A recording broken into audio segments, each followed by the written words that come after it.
You remember when you was doing something for like a whole week? You was ready to go, you was motivated, you was inspired, and then boom, the next week, things started gradually to slow down, right?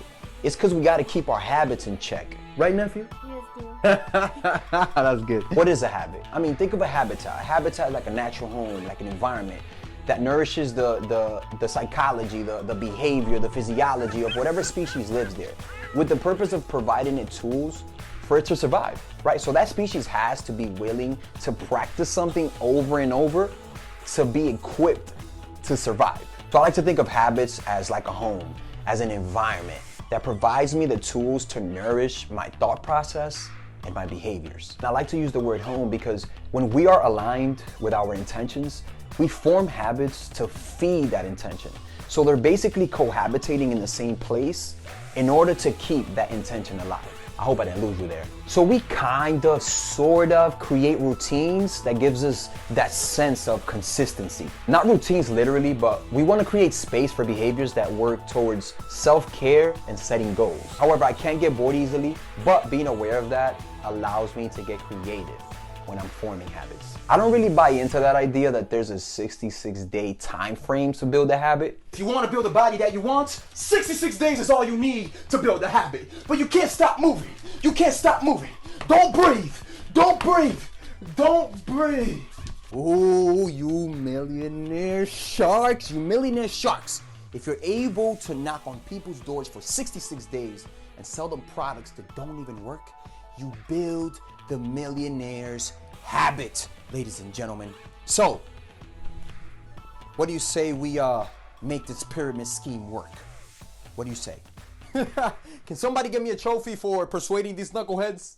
After 66 days, if you stop the next day, all those 66 days don't matter anymore because you just broke a habit. And I get it, we're all different when it comes to building habits, but the common goal could be to identify the people you hang out with, the places you visit, the activities you indulge in, so you can start seeing the connection to the habits that don't allow you to promote self-care or to set goals. I mean, that's if you have any goals.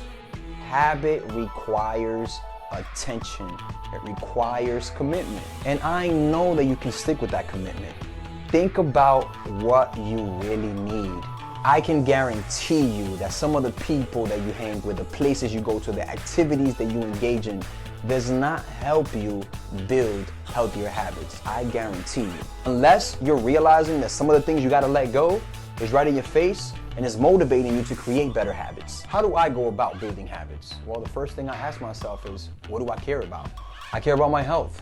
So I make time to exercise, to play sports, to go hiking, to challenge myself physically. I like learning, so I make space to read a book, to do some research, to increase my knowledge overall. I've also been creating small habits around finance. Finance is one of those areas that has been the most challenging throughout my life, so now I am building habits around spending wisely or not spending at all. So these small habits creates a bigger picture, creates a whole. It brings to awareness the things that keeps me aligned, keeps me focused towards becoming a better me. Habits say a lot about you. Did you notice that?